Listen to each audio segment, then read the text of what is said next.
substrate, size, gesso, and then we start our painting layers. You're really just trying to get your painting out and you want to dance. You want to start painting. You want to start figuring out your art. I'm just going to add the oil and you'll see how insanely thirsty this ultramarine blue is. This is raw umber greenish, and I'm just going to use a very little oil and I'm going to start to fold in this pigment.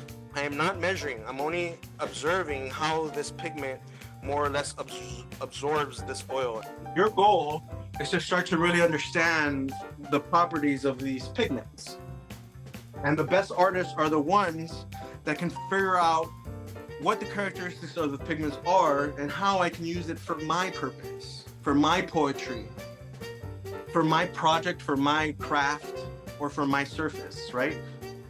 And I'm gonna gather it again, and you'll start to see how buttery this paint starts to get. So this is one proposition of why you would want to make your own paint, because you can have those varying tones just because of the particulate size and how much you grounded it. So you can get colors that you can't buy.